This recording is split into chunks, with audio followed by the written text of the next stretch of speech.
What does Scripture say about perceptions? Acts chapter 28, verses 1 to 6. Paul ashore on Malta. Once safely on shore, we found out that the island was called Malta. The islanders showed us unusual kindness. They built a fire and welcomed us all, because it was raining and cold. Paul gathered a pile of brushwood, and as he put it on the fire, a viper driven out by the heat fastened itself on his hand.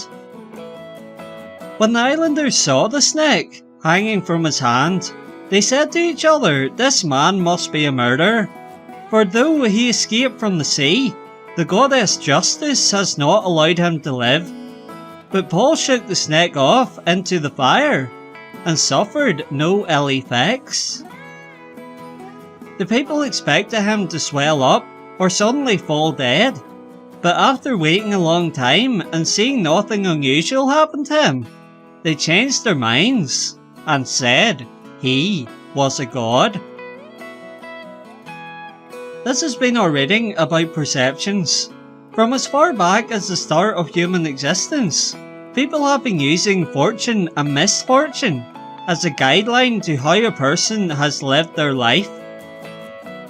If someone finds some money in a car park, they must have done a good deed to deserve it. Or if someone has contracted a flu or a virus, they must have done something bad to deserve that fate, correct? Not so. We can see why people can think this, but can lead to bad misjudgments, as reading someone's life by the situations they're in is one of the worst ways to create a picture of that person. As we've seen in our passage, Paul had just arrived on the island, and he was helping the islanders with making a fire when a snake latched onto him.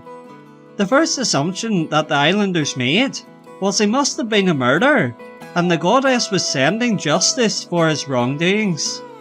The thinking could have put Paul in a very dangerous situation, because as we find out, he suffered no ill effects from his confrontation with the snake.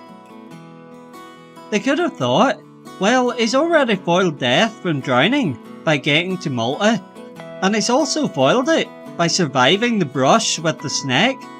Now it's time to take it into our own hands before he continues misfortune in our land. But, as verse 6 concludes, after waiting a long time and seeing nothing unusual happen to him, they changed their minds and said he was a god.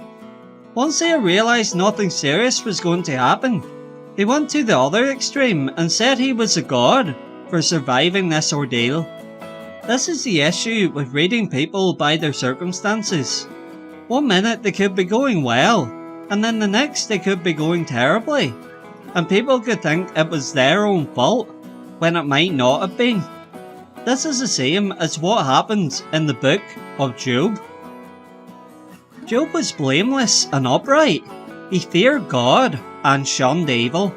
He was wealthy, but then he lost it all through circumstances outside his control, to the point even his own health depleted. When a few friends came for support, they basically said Job must have done something wrong. Even though he hadn't, then God steps in at the end of the book to clear everything up, after Job has had enough and asks why me. God shows that humans are so small-minded compared to his own divine nature. He can do so much that humans can't fathom. As a summary, he says that we all as humans should be thinking the bigger picture. That's where the phrase God has a purpose for everything comes from. One thing affects another, maybe not directly, but maybe in 5 weeks, months or years down the line. That's why we have to put our faith in God, because he knows how it all pans out.